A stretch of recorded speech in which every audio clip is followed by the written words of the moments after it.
ne dediğine sen deyip yaşardım men. Yine birden şeyle oğlu unlanıp bilmen.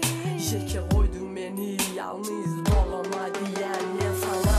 Ay sen olan, sen bana beni bilip yalnızdın ama sana verdim yüreğimi ben.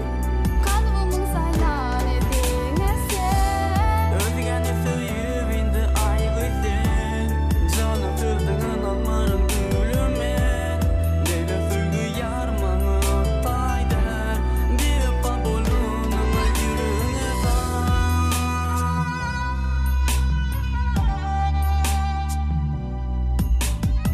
Dünya söyleyen seni gel bile bolalı.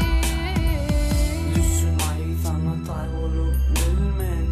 Koy oğlum sen beydime. Düşün ay sana tay olup bilmen. Suyumuk seni. Özgen kıyıp men hıyalımda. Bir bayar yok ağzımda. Düşünen diyerim men sana. Sevgim indi özgen ayrıyım. Durmuşumun arzu denizden. Arzularım sen bilen bağlı. Gene balayın arkamdan li. Galayında yüreğim yalı. Neydi söylemen, söyümü duyman.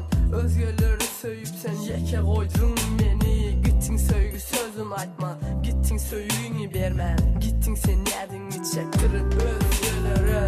Başında sen görcün böyle olup yosun. Utumoli sen ahir, urumda olum ahir. Gel ahir, ol dökü men tahir. Dine sen söyünüm, urumda köyünüm. Dine sen.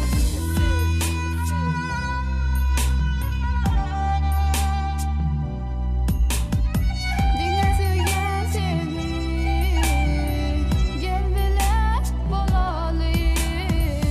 Düşün ay sana tay olup bilmen. Koy oğlum sen beydime.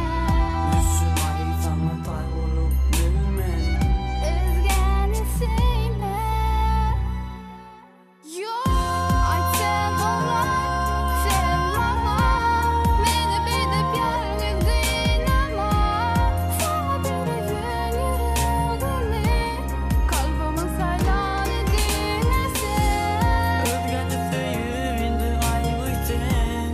Canım kırdığın anların gülümen.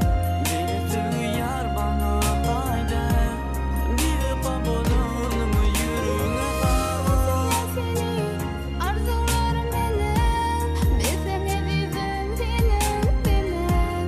Men bolayın koy arkamdan li.